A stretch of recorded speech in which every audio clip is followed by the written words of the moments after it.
Hi, this is JP, and welcome to Investing on Purpose. Today's episode is with my dear friend Skip Kelly. Boy, you are in for a treat today. Skip is one of the most humble people. I met him in Croatia, actually, at a mastermind festival.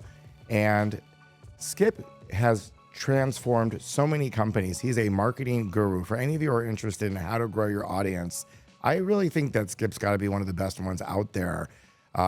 He's now had like literally 6 different companies. Some of them they might know he's been working with Mind Valley for many years. He still is growing that audience. And you guys, if you know what Mind Valley is, the success of Mind Valley, Skip's now working with Marisa Peer, growing it to a multi-million person audience. Unbelievable how he has the magic artistry of orchestrating these kind of transformations and growth in online audiences. And what was really interesting about this episode for me was I kind of thought it was just going to be one of those more financial advice. We kind of turned the tables. What did Skip want to know about financial advice?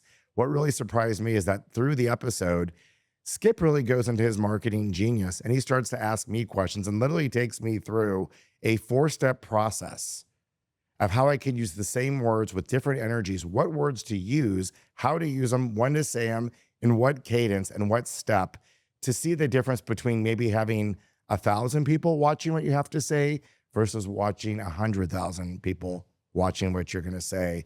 I really wasn't expecting it, but for those of you who are looking to have an online presence or grow an audience, just listen carefully, take notes, and smile because you're going to get a great hack here. I'm already practicing it for my podcast, and it is highly effective. We're seeing it in the clips as we're playing with it ourselves. Enjoy the episode. Hi, this is JP Newman on Investing on Purpose, and today I'm here with Skip Kelly. We're actually at Skip's podcast room today. This is a lot of fun. Skip is a dear friend of mine, and I've been wanting to do this episode for a long time. Skip, not only are you the CEO of Rapid Transformational Therapy with Marisa Peterson, I think you've got about 12 million people following you now per month? Yeah, so 12 million people every month see our content across all platforms. You know, but what's interesting, Skip, not only have you help blow up what's already been an incredibly powerful and impactful platform. What I find really interesting about our friendship is every time I'm with you, there's a little bit of a Forrest Gump moment where you've done so many things in your life incredibly that I wanted to share with the audience. And I bet you I'm going to learn 10 new things about you today that I didn't know. One of the themes that even preparing for this episode with you is really this idea of, I'm going to call you the reluctant warrior. I think you called yourself Thor, but someone who really wasn't born in a real environment that really was enriching to create a self-confident entrepreneur. In fact, if anything, with you, it was just the opposite. I think a lot of people would say the cards were stacked against you. And from a perspective of economic confidence, everything. And I know some of your story, and I look forward to hearing more of it today. But what's really cool is it seems like you've been able to kind of take that, reverse engineer it, become a fulfillionaire, realizing not only could you create money, but you can create real wealth, real happiness, and real impact with people. But boy, did you work your butt off to do it. Boy, did you go through quite the journey that I've never heard a journey quite so intense that you've had to do to get to this moment today. Yeah.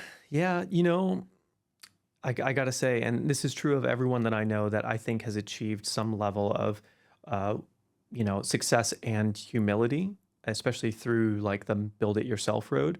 A lot of luck, right place, right time, right intention, right people. And all 4 of those things have to line up. But somehow it seems to work out. If you do have the right intention, and by right intention, I mean you're really following your own path. If you're following your own path, if it's for the good of you, but also people around you, you're taking care of yourself, you're focusing on others, you're focusing on contribution. It just seems like the right people show up at the right place at the right time. So I think intention is where a lot of it begins, which is why this sign is always glowing. Well, I think it's going to be a fun episode. I think that really for any of you who are struggling entrepreneurs, building your businesses, or you're at a certain point in your business and you've kind of hit like a roadblock and you're like, what can I do? I think you're going to hear from Skip's story, not only his story of how he overcame it, but some of the mindset, because I think you're already jumping right to the mindset. One more thing, and then I want to just jump into your story. Skip, the reason why I called you Forrest Gump and gave that to you is because here's what I know about you so far. I know that when I couldn't move, I was frozen in bed. You're like, I've got this thing I've created called Wonder Soul because I used to treat Olympic athletes and help them better their body by learning about the energy frequencies of your body. I didn't believe you until I felt better from doing Wondersoul with you. I know that you have an animation project or two or three at a movie studio right now. I know you are the CEO of one of the most influential companies. I know you play pickleball. I know you are involved with a crazy community of people who love you. I'm probably, what am I missing here? I know there's more. Oh, working with Tony Robbins, working with some of the top speakers. Like, what else am I missing on this journey of yours? You know, when you say it like that, there's been a lot of stages in the journey.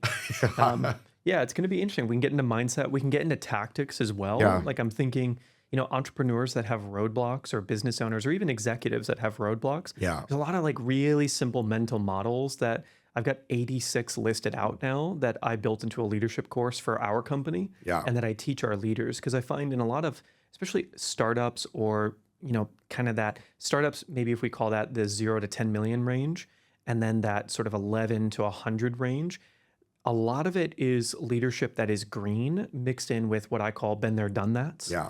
People who have already gotten a lot of experience.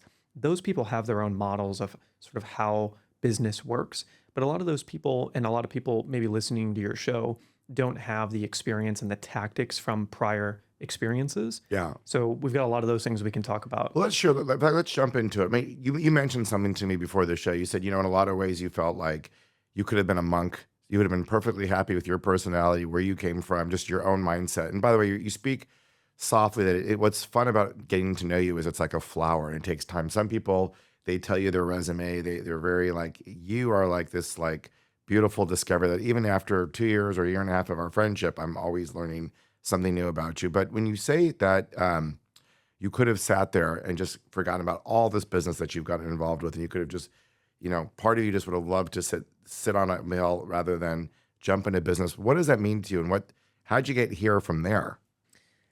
Man, you know, we all have our past, and we all have, I say your passions are your purpose. Yeah. And I think all of them are allowed, you know, all of your passions. And I think we all are multi-passionate. And I think my life is an interesting example. And I do see my life as, I just want to be an example.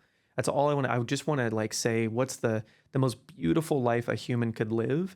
And let me try to do that while being really successful to show other people how to do it. So I can find the plays, I can carve that path, and then come back and say like, okay, I think this is the way to go for everybody. And here's what I've been learning so you can find your path and whatever that looks like for you. Where I think, you know, 30, 40 years ago, there weren't many paths to take to success.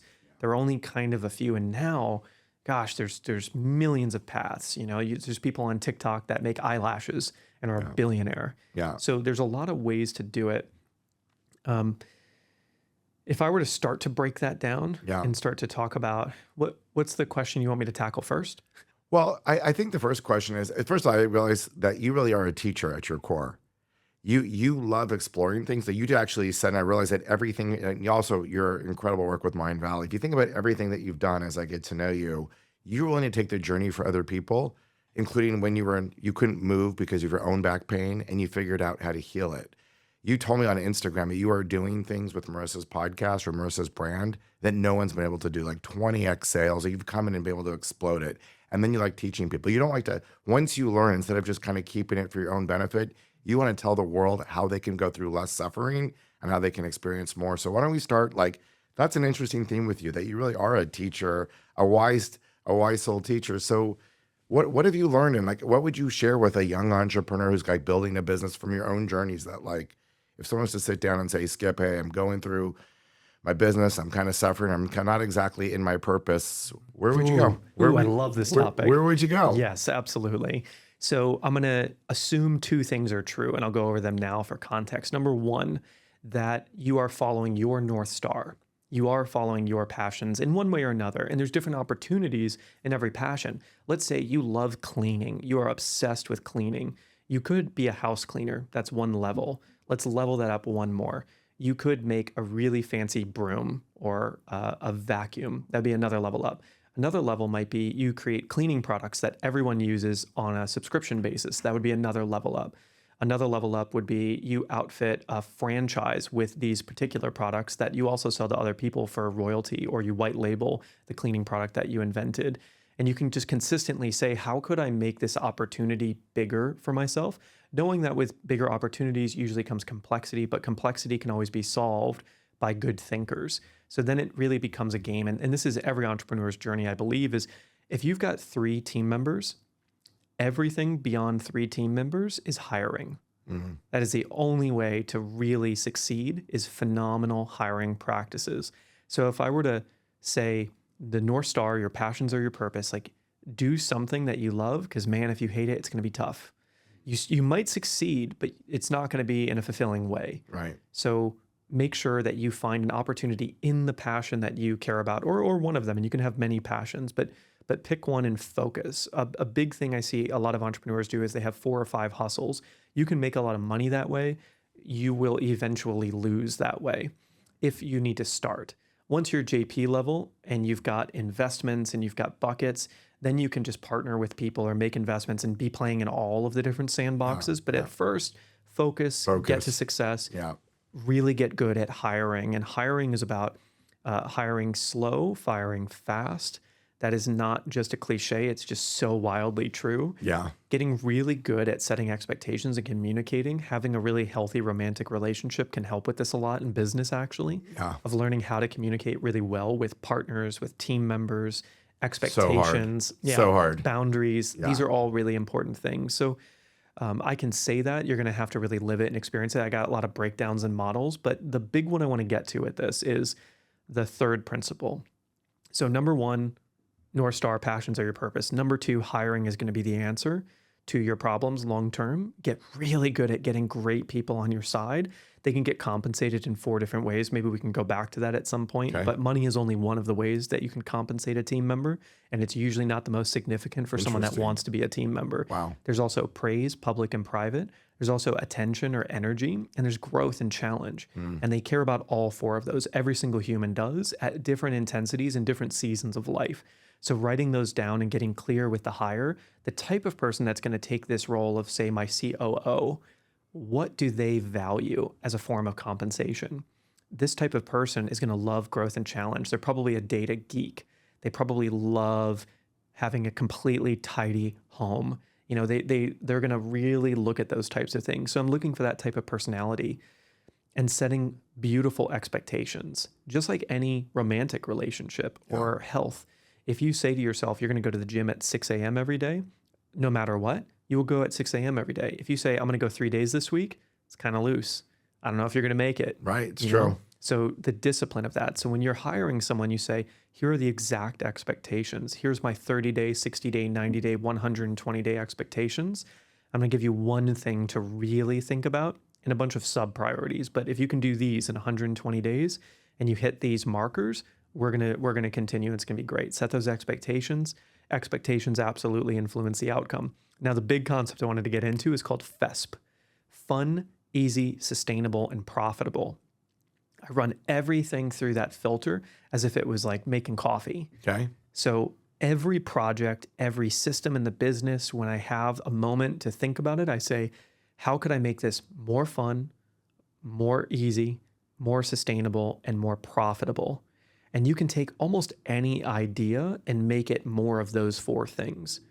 So as an example, when we were creating this new personal development program that we're launching as a part of Rapid Transformational Therapy to really create a huge warm audience that's constantly being nurtured, that's getting the value of our incredible therapy, but without having to pay $1,500 to go and do sessions with someone, to pay $39 a month, I asked myself, how could this be fun, easy, sustainable, profitable? In the past, the company had always done it with these 8-week or 12-week live programs where someone had to show up, the main person, Marisa Peer, had to show up once a week for 90 minutes at a time every week. We had these workbooks created. We had community engagement people in there, and then they had to do these launches all the time. One more thing. So explain what the company does as you go through this. This would be, give us the top line of what the company does. We've got 3 branches, but Rapid Transformational Therapy is really about creating a world where the next generation doesn't need therapy. They can just use it if they want to. but there's no demand for it. I'd much rather people be working with coaches to amplify and accelerate their life, which we also do, instead of needing therapy to really heal these traumas and these problems in their life, or these things that cause suffering, these elements of childhood, but sometimes adulthood as well. You can create traumas that potentially could benefit from something like RTT. But when Marisa created it, the goal was, am I speaking too fast? No, I feel like I'm going real fast. No, you're fine. I hope it's okay for everybody. It's fine. So when she created it, it was because she saw dentists, doctors, chiropractors. If you came and you had a sore tooth and you said, hey, I need help, they're going to help you right now. They're going to Novocaine, they're going to do something. If you go to a chiropractor, say my back hurts, they're going to lay you down and they're going to do some cracking. They're going to do some things. They're going to help you right now. When you would go to a therapist, they'd say, cool, let's sit down. Let's talk for 6 months. Let's talk for a couple of years. And eventually maybe something is going to get better. Right. And a lot of people, and I'm sure you know this, they work with them for 10 years or 20 years sometimes, and they're changing through different therapists. So Marisa just asked the question, not that therapy is bad, because it's a beautiful thing. CBT, NLP, all these things are amazing, and some can work really quickly. But she just asked the question, could there be a form of this that would allow someone like a chiropractor or a dentist or a surgeon to be able to go in 90 minutes or 2 hours and truly help someone move forward in their life today? And that's what RTT was created for. And it's extremely successful at that. Amazing. As a matter of fact, it's so successful. How many people have gone through it? 17,000 people Amazing. have gone through the certification program. Incredible. So a lot of people.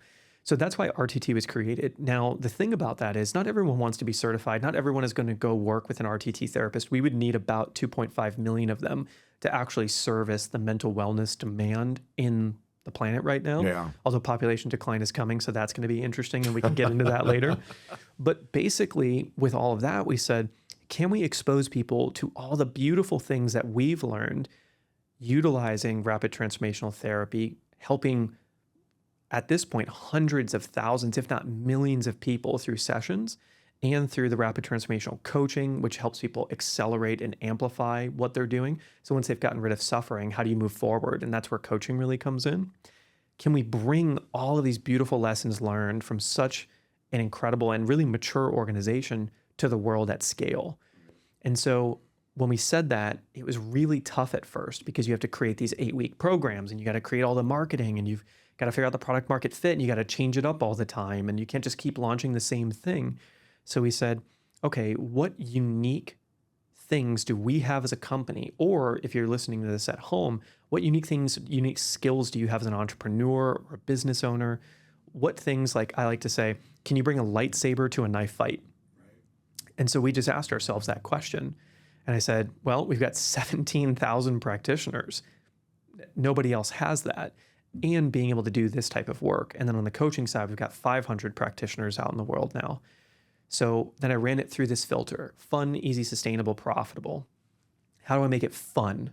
It's got to be community oriented. It's got to be amazing. And you were saying at the time she was successful, but there was limitations. Like her growth was more, if I recollect, before you came in, you guys were starting to hit resistance points, right? So the real things that brought you in, like, how do we grow this thing? We know she's really talented. We know this works, but we seem to be a little stunted on our growth. You come in and then you start bringing these practices to it. Is that right? Absolutely. Okay. It started with a bunch of things. It started primarily with social, of saying, how do we teach people the core lessons that we've learned seeing people go through therapy successfully so many times at scale? And so it was really funny. I did a bunch of testing, and what eventually came out of that was affirmations, was actually posting on various social platforms these really empowering affirmations. When you're scrolling through social, you're watching dances, you're watching people like do pranks on each other, you're watching natural disasters, and then suddenly you swipe up and you see Marisa Peer, and she's looking all regal, and she says, I love money. Money is such a beautiful thing.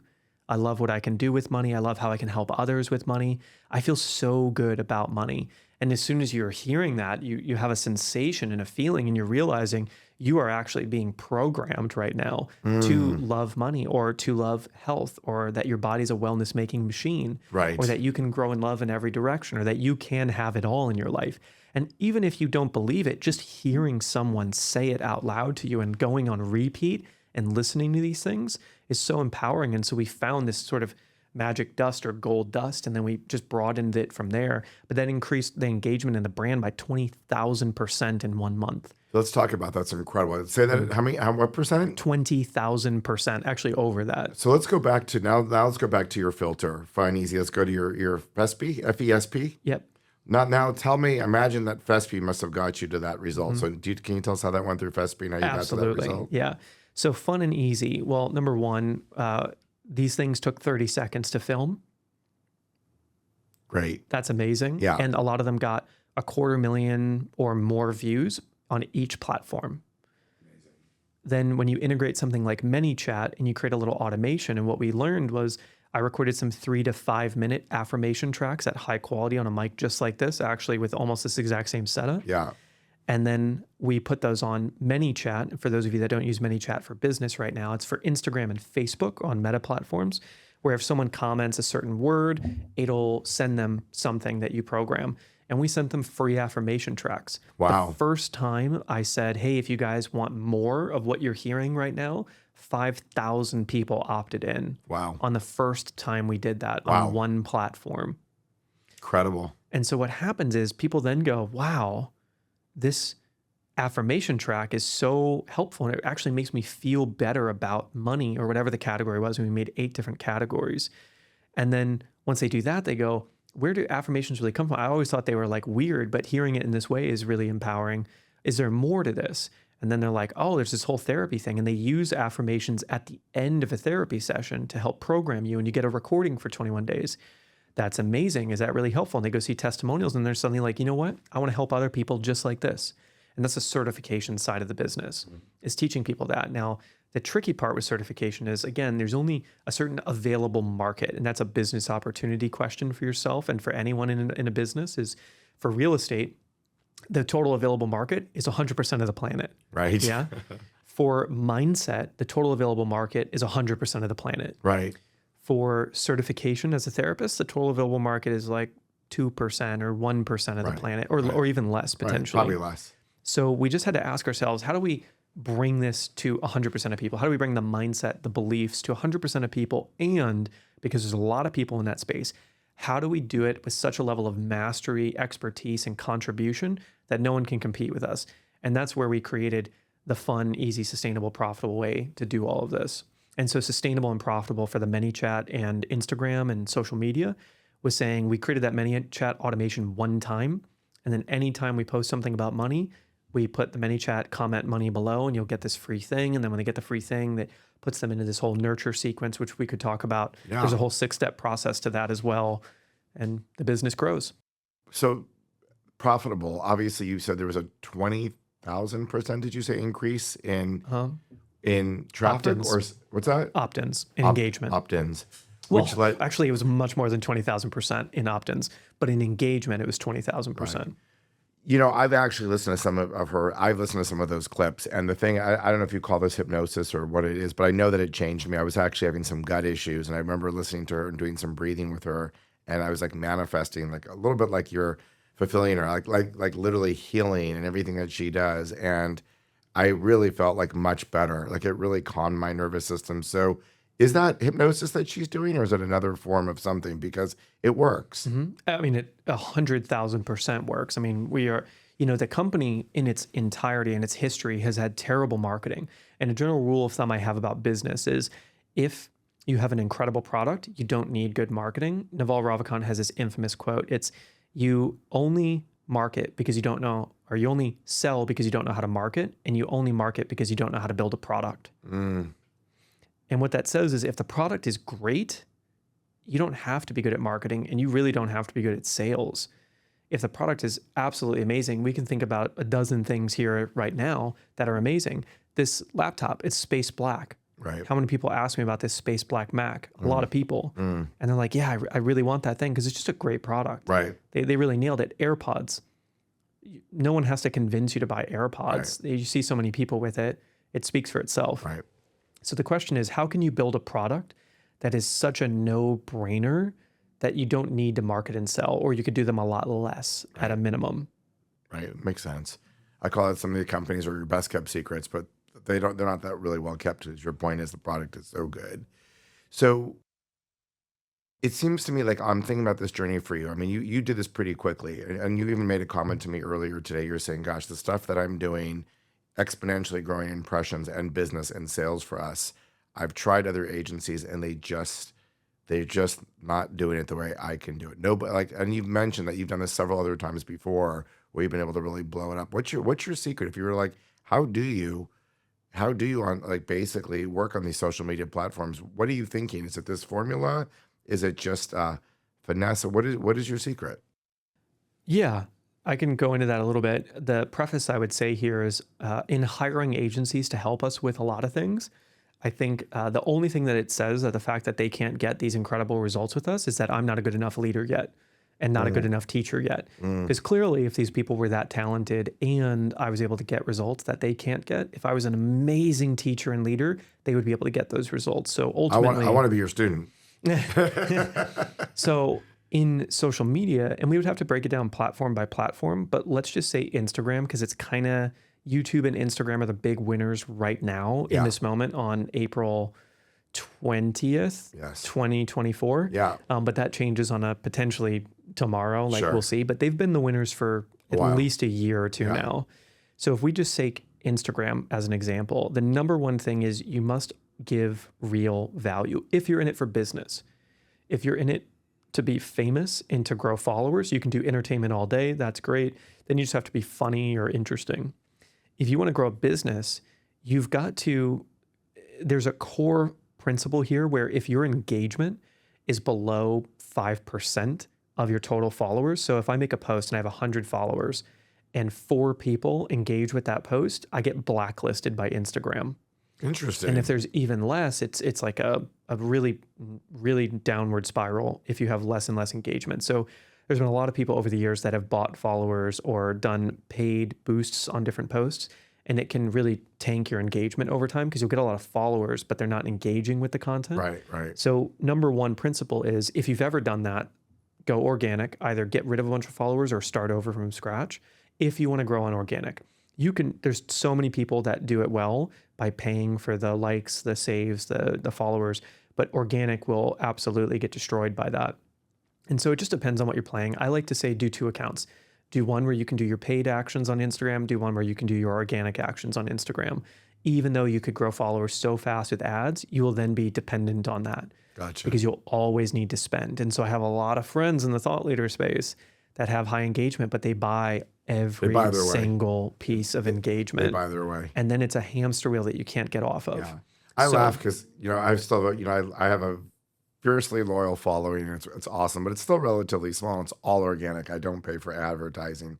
And I watch, it's like 25 or 50 or 100 people. And, I've had people always offering to like blow me up.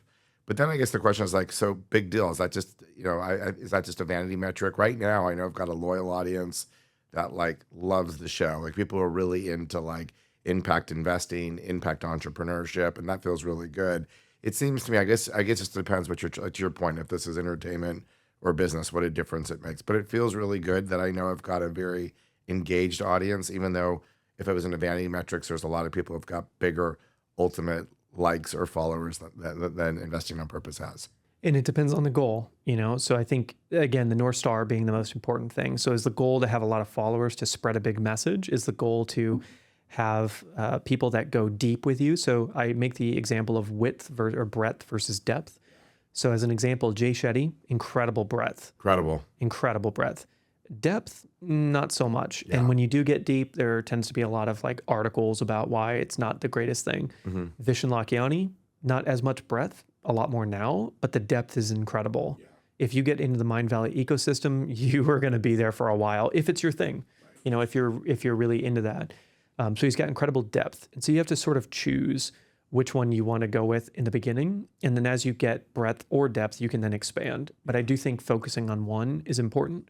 So then if we talk about the principles of, let's say, posting on Instagram for success, number one, positive messaging actually does better long-term for business. And everything I'm going to say right now is for business. Okay. So like, as an example, on Marisa's Instagram, when I first took over, she was at 296,000 followers on Instagram. Right now, she's at 655,000 followers after a year of me working on it. Strictly organic. Strictly organic. Strictly organic. Wow. Yeah.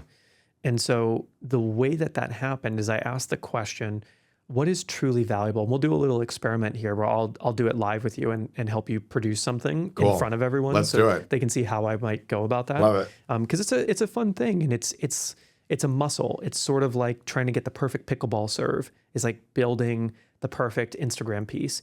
And so what I did is I sat with Marisa and we made in an hour or two about 50, 60 short clips the first time ever.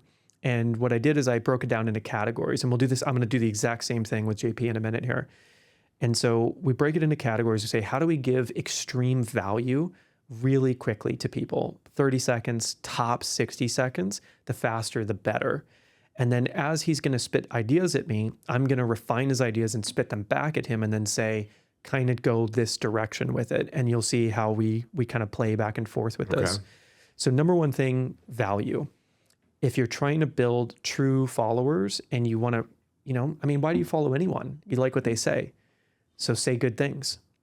And how do you say good things? Well, you got to try things. So with Marisa, I broke it down into 3 categories.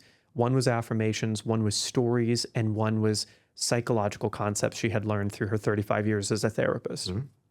People liked all 3. Stories didn't do very well in general, which was interesting because I thought they would do better. I thought storytelling would be the core of it, but it's not on Instagram unless you're phenomenal at telling a story in 25 seconds, which is possible, maybe through visuals.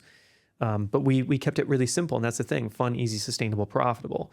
It's one thing to edit it a lot. It's another thing to film it and get B-roll and actors, and that can work, but it's not fun, easy, sustainable, and profitable. It might be profitable. But if you look at the Marisa Peer Instagram, you look at the most successful post, not in the last couple days or whenever they're seeing this, because I hired a new agency and I'm watching them fail. Get rid of them. But go ahead. We'll see how it goes. Yeah. And I'm going to try to teach them. If you look at the most successful posts over the course of the last year, a lot of them are repeats. I slightly edit them and then repost them again. But a lot of them get 500,000, 1 million views, 20,000 engagements, 50,000 engagements on some of these posts. And there's no edits. There's very few. If I ever edit, I'm only editing so that the content flow, the words come in exactly the right timing. And sometimes I'll take a 60-second clip of her and I'll take a clip from 45 seconds in and drag it to the front because it actually is a more coherent message taught in a certain order of the message. And I'm going to go through this with you. And I'll, instead of editing it, I'll do it live with you. But number one thing is you got to give like real value to the type of people that you care about giving value to. Makes sense. So exactly. It's so simple. Now let's go through it so people can see, because it's simple and it's this incredible art form at the same time. So investing on purpose is sort of your thing. Let's talk about, we just did an interview right before this for the summit that we're doing, and I got a lot of good things out of that. When you talked about financial literacy, let's talk about the top 3 action items for someone to know if they're financially literate. So someone who is financially literate does what? Someone who's financial literate knows their burn rate, knows what they spend. They know what they want clearly, detailed, and they're doing it through a how and why, so they're building true wealth. Amazing. Let's do another one. So I love that. So it's the practicality, it's the dialing it in, it's the specifics. What's number 2? Financial literacy. And we kind of talked about some of these concepts, but hit me with, what do you think another one is that's different than that? Another thing different than that is mindset. So it's going into a mindset of abundance versus scarcity, and how the Starbucks exercise, how these different things can take you from used to being having to negotiate with yourself for what you can't have versus trying to think about what you can have versus what you can't have. Absolutely. So the Starbucks exercise of saying, there might be a lot of voices in your head that tell you, I can't have this, or I'm scared that I will never have this. And you're thinking about what you don't want versus what you do want. Correct. So the Starbucks exercise is making it a muscle, training the muscle every day, like going to the gym or going for a run. Correct. Of how do I train the muscle of thinking about what I want? Yes. Yeah? Yes. So that's principle number 2. Hit me with one more that's different than those 2. So they're detail-oriented. They know the how and the why and the what. Yes. They are practicing thinking about what they want and consistently reframing when they catch themselves thinking about what they don't want, and then bringing it back to what they do want. Correct. I'd say for the last one is, the more you spend time in your why, which is the premise of the podcast, versus your how, And the minute you spend time figuring out how you're going to share it and you create emotional joy around something, where there's an emotion that's bigger than you, the more successful you will be. When you make success about other people, you will find it. Say that to me. When you make success about other people, you will find it rather than chase it. When you make success about other people, you'll get it. Yep. Want me to say it? When you make success about other people, you will get it.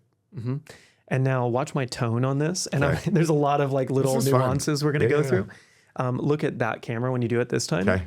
And I want you to use both of your arms a little bit, and I Okay. want you to use them asymmetrically. Okay. So this would be symmetrical. When you make success about other people, you'll get it. Do you see how I moved one arm and not Yeah. both arms Yeah. at the end there? Yeah. That's asymmetrical movement. Okay. This is like a acting school thing. Okay. So do some asymmetrical movement, but make sure I can like feel you going in and out and side to side. Okay. And we'll practice a couple times, but try This is that great. and look at that camera. Okay. When you make success about other people, you will get it. So now let's, same exact tone. You did the perfect tone. Now let's make the movements more fluid and less Okay. that. Okay. So when you make success about other people, you'll get it. And use your face too. When you make success about other people, you will get it. And now let's use your face even more. Okay. And I want you to speed up a little bit and slow down. I want to give you an example. When you make success about other people, you'll get it. When you make success about other people, you will get it. And then one more time, but keep the arms up Okay. the whole time. When you make success about other people, you'll get it. When you make success about other people, you will get it. And now the last thing is the pitch. So you're keeping pretty monotone the whole time. Right. I want you to pull me in with the statement. So I'll do it two ways so you can hear the difference. Okay. When you make success about other people, you will get it. Pretty When fun. you make success about other people, you'll get it. Great. When you make success about other people, you will get it.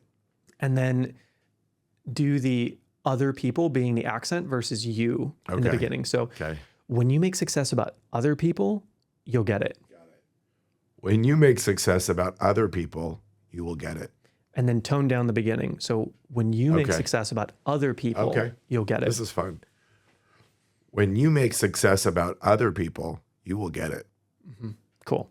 So that's round one. Okay. Now that's a great intense. standalone clip. Yeah. Now let's block a little story right after that. So the longer the watch time on this, if you can get them in the hook, which this is the hook, Okay. then we can tell the story. If we can keep them for 45, 60 seconds after the hook, it's just going to trend like crazy. So let's work on a story for this one. Okay.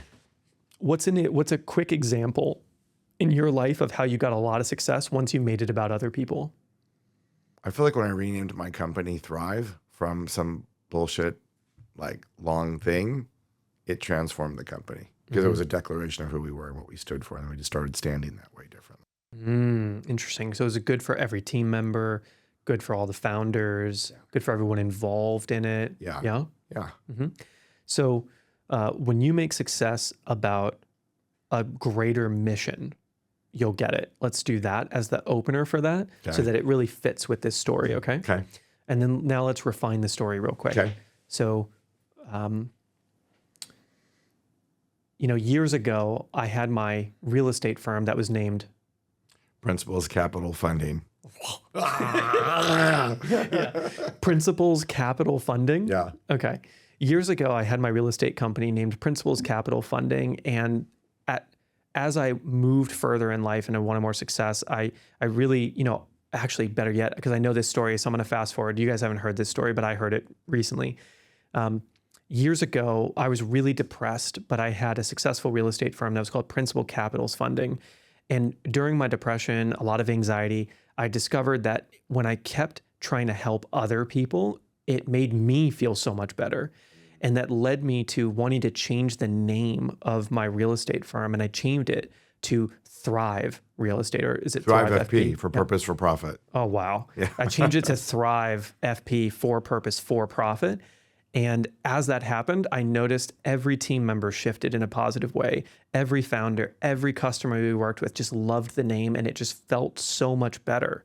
So when I oriented my entire business around contributing to other people in a positive way, in a greater mission, we got way more successful.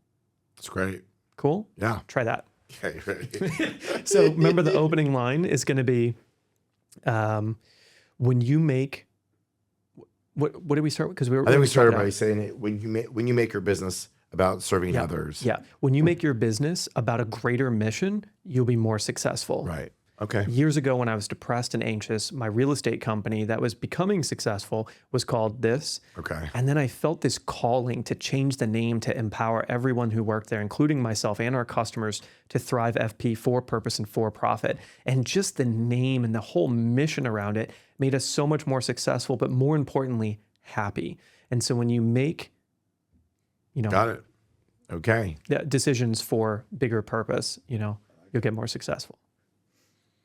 When you make your business asymmetrical? Yep. And tone and pacing and just like have fun with it. Okay. So what I like to say is like, what's the overarching message we're getting across here is like, fucking make your business about purpose. Okay. And make it about a bigger mission. And if you do that, you will win. I want you to feel that energy. Okay. And this is a moment where all these people might get to learn that right now. And this might click for them. Okay. Feel the energy of that statement. Don't worry about the words and copying what I said. Think about the energy and transmitting that to them while you're talking. So we might do it 2 or 3 times. Okay. And in the beginning, it takes this much time to get one. As we go through this process, it's like this fast. Wow. Because you get really good at understanding what we're going for here. Yeah. Because right now you have to think about asymmetrical movement and tone and speed. Yeah. But eventually you won't think about that. You'll just be like, I got another one. I got a good one. And then you'll just go. You felt it out. Mm-hmm. So remember the energy of, if these people make their business, make their life about a bigger mission, they will be more successful.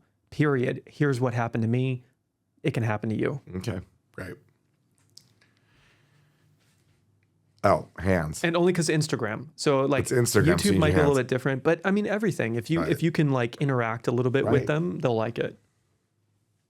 If you can make your business about other people's success, you will ultimately win. Let me tell you my story. I started out in the real estate business with a company called Principles Capital Funding. Couldn't be more boring to do real estate finance. While I was having some success, I found it kind of depressing. It was just a real estate finance guy. When I started getting more success and more success, I realized the success was flat until I came to the realization that actually really making sure you're serving others is the core to your business. What I did is I decided that if I'm really going to serve others, it's got to start with my name. So I went from Principles Capital Funding to Thrive FP, for purpose, for profit. My partner told me I was nuts. He says, how could we change our name? We had so much invested in our name. People know us this way. We may not look as professional. And I'm like, I really want to make sure that everything we stand for is with the FP, that it is for profit, but it stands for purpose, where every stakeholder is winning. I can tell you that when we went from Principles Capital Funding to Thrive FP, it transformed the success of our company. We exponentially grew. And step by step, as we really started taking ownership of being a Thrive FP, not just by words, but by actions, by treating our residents more, by creating a nonprofit that would boost to about 21,000 residents and taking care of them in our very, very name, the company has exponentially grown. So all I can tell you, which is what's been the root of my success, is literally declaring and owning that service creates success and happiness. Love it. Love it. How was that? Yeah, For it's first good. one? It's a little long for Yeah, Instagram. okay. For the sake of time, we're Yeah. going to do a different one so they can see how I might Okay. target a different one. I'm going to do one version of this for you so that later, Yeah, I can do it. it's just a different, Right. which one will be more successful, you got to test. But I'll just do an iteration so you can see like a really shortened one, and then we'll do another one. Right. Cool. When you make your business about something that brings you joy and you make it about a bigger mission, you'll be more successful. I was depressed and anxious when I ran my original real estate company, whatever the name is. And when I changed the name, when I decided that I needed my business to stand for something bigger and mean more to the world and to myself, I changed it to Thrive FP, for purpose and for profit. For purpose and for profit. And when I did that, we changed the whole way that the company operated and the way that we all thought about it. And it created so much more, not only success financially, but also success in our lives and our happiness and in our fulfillment. And so make your business, make the things that you do about a bigger mission, and you will be successful. That's pretty damn good. So just so you have that iteration of it. Now let's go to one of the other financial literacy principles. Okay. So there were two others. There was one about like knowing the how and the what. Yeah. That was very detailed. Yeah. What was the other one? There was the how and the what. It was the feel Starbucks good. exercise. I love this one. Okay. Yeah, I got a lot of experience with this one because in the therapy world. Yeah. So let's talk about this one. I want you to try this today, the Starbucks exercise. I want you to go to a little cafe. We'll call it that. Yeah, that's fine. I want you to try this today. It's called the Starbucks exercise. Go to a cafe, take out a little piece of paper, much better than a phone or a laptop. Take out a piece of paper and start writing down the things that you really would love to have in your life in the next 36 months. Don't go beyond 36 months. Make it realistic for yourself, but make it things that excite you, that inspire you, that are going to fill you up with joy. And forget about if they're possible or not. Just lean into the things that you truly want, because training the muscle of understanding and thinking about the things that you want is one of the most important muscles to financial literacy and success. Do that to them. That's so great. So, but you always title, part of your structure is a title of what you're about to talk about. So do we do a little log line? So try this Starbucks exercise. Try this exercise that I call the Starbucks exercise. Just start there. Exactly, because it's an immediate, what is it? Okay. It's a Starbucks exercise, so it's a very key name. Okay. Usually anything, if you gave this any interesting name, like try the Joe and the Juice exercise. Right. You know, or like try this flapjack exercise. Okay. It doesn't really matter as long as it's a notable thing. Try this Starbucks exercise. I want you to write down, if you could have anything you wanted over the next 36 months, and don't filter your brain. Don't say you can't have it. This is an exercise of going for everything that you want. Write it down. Be audacious. Everything that your heart actually desires. Put it on a piece of paper. Don't go more than 36 months. It's hard for your brain to register. In the next 36 months, take an hour. Write it down on a piece of paper. Use your hand and let your body and energy get into it. If your brain starts to filter it, override your brain. The point is, we're going to train our brains to know exactly what it is that you do want in life versus what you don't want in life. I promise you, work this muscle and get more and more energy and intuition and creating what you do want. The Starbucks exercise. Awesome. I'm going to do another iteration, then I'm going to pass it back to you. Okay. We're just going to keep going back and forth. Fun. Yeah, perfect. I want you to try this thing called the Starbucks exercise. Go take a notepad, sit in a cafe or somewhere in your home, and I want you to write down all the things that you want right now in the next week, in the next month, in the next year, and just go up to 3 years. What are the things that you want? Forget about any critical voices in your head saying you can't get it. Just start writing this down, because this muscle, thinking about what you do want, is one of the most important muscles you can have for financial literacy and ultimately success. I'm going to do one other variation for you, okay? This exercise I'm about to teach you is one of the most important things you can do for financial literacy and success in your entire life. I want you to take out a notepad. I want you to go to a Starbucks or a cafe, and I want you to write down all the things that you would love to have in your life in the next month, in the next year, in the next 3 years. And forget about any doubts in your head. Just start writing it down, because practicing the act of thinking about what you want is a muscle. And as you train that muscle, you'll get more of what you really want. Do this regularly. Do it all the time. Drop in the comments how it worked for you. Try that. Skip, that's awesome. Go, go, go, go, go. Okay. While you got the inspo. Okay. Now tone, use your face, use your arms. Just, again, don't get too technical with it right now, because you got to get the reps in. Okay. But have fun with it. Remember the core message. So like I don't have a script for these words, but I know what you're trying to get across here. You got it. And the feeling. Right. So hit the feeling. Today, I challenge you to do the Starbucks exercise. Go to a cafe, go to a Starbucks, write down over the next 36 months what it is that you actually would want to create. What it's like to wake up, what are you breathing, what are you wearing, what are you doing? And whenever your brain hesitates or tells you things you can't do, overwrite it. Be audacious. Have a great time. And what you're going to be doing over time is by doing this is you're building your muscle of telling your brain and your body what it is you do want versus the default of what you don't want. Try this and watch what happens. Watch how you become more intuitive, start steering into new coincidences that will bring on success in so many ways of your life. Enjoy the Starbucks exercise. It's okay. It was amazing, actually. Was it? Yeah, I think it was really good. What do you guys think? I think that was pretty good. So that's lesson fun. number 1 on Instagram. That's big, by the way. That little session, and hopefully, whether it was interesting for the group, I will watch that 30 times because it's like watching a new tennis serve or a new pickleball shot of like, wow. And it's so natural for you, but you intuitively have the central message. And I think for a lot of people who podcast or who are doing marketing, sometimes you get caught in your head. And what I really see you doing is you're teasing out to relax even a little bit more, 20% more. Keep it shorter. Enunciate. Really use your hands. Know that your hands do matter. And most importantly, it's the human vulnerable experience that you're actually transferring through the camera. Absolutely. If you posted that last one that you did right there, I guarantee it'll outperform your regular content. Love it. Guaranteed. Yeah. Skip, this is so much fun. I had no idea where this episode's going to go, but you know what? This is pretty damn good because I think most people are so stuck in like this elusive, how do I get these marketing? How do I get this? And it's so simple, but yet I can see because I thought I was pretty good at it, but now you've given me a new standard of how to think about it. So that's great. It's a really interesting world, and, it just comes down to, your principles, really. It's like, would I be so inspired to help people and would I do this with you right now if it wasn't for like a beautiful purpose? I probably wouldn't be very interested in it. No, but we were trying to sell more hairpins or whatever. Yeah, wouldn't be as interesting to me. Right. Well, Skip, I think, we, so many times on podcasts, we go through backgrounds and childhood. I think we just had the perfect episode because I feel really humbled. I feel like I've learned something today, and I bet you the whole group will. What's your recommendation if somebody really wants to like know more about? Well, I'd love to hear about Wondersoul because that'll change someone's body.